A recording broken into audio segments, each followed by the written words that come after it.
ಇದು ಹಳೆ ವಾಲು. ಈ ಹಳೆ ವಾಲು ಹಾಕಿ ಪ್ರೆಸ್ ಮಾಡಿದ್ರೆ ಆಟೋಮೆಟಿಕ್ ಹೋಯ್ತದೆ, ಆಟೋಮೆಟಿಕ್ ಬರ್ತದೆ ಹೋಗ್ತದೆ. ಫ್ರೀಯಾಗಿ ಆರಾಮಾಗಿ ತೆಗಿಬೋದು, ಆರಾಮಾಗಿ ಆಗ್ಬೋದು. ಹೋಯ್ತು ಸರಿನಾ.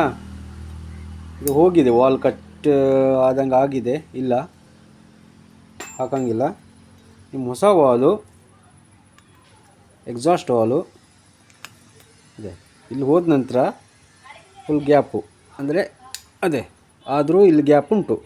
ಇಲ್ಲಿ ಪೆಟ್ರೋಲ್ ಹಾಕಿದ್ರು ಹೋಗಲಿಲ್ಲ. ಇಲ್ಲಿ ನೋಡಿ ಪೆಟ್ರೋಲ್ ಖಾಲಿ, ಲೀಕ್ ಆಗ್ತಾ ಉಂಟದೆ ಅಂದ್ರೆ ನೋಡಿ, ಪೆಟ್ರೋಲ್ ಬೀಳ್ತಾ ಉಂಟು ನೋಡಿ, ಇಲ್ಲಿ ಗ್ಯಾಪ್ ಬೀಳ್ತದೆ ನೋಡಿ, ಹೌದಾ, ಲೀಕ್ ಆಗ್ತಾ ಉಂಟು.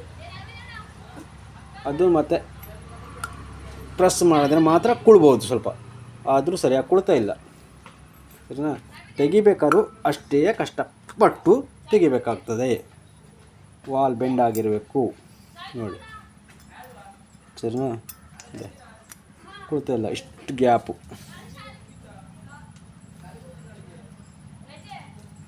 ಇಷ್ಟು ಗ್ಯಾಪ್ ಉಂಟು ನೋಡಿ.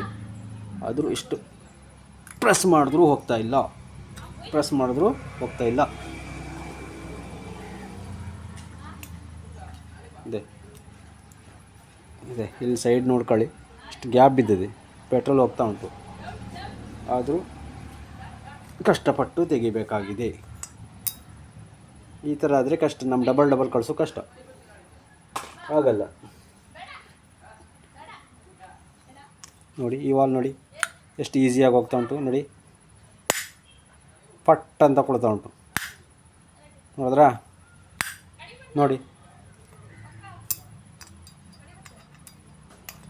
ನೋಡಿ. ದೊಡ್ಡ ವಾಲ್ ಸರಿಯಾಗಿ ಕೂಂತದೆ, ಅದೇ ಸಣ್ಣ ವಾಲ್ ಮಾತ್ರ ಬೆಂಡ್ ಆಗಿರಬೇಕು ನೋಡಿ.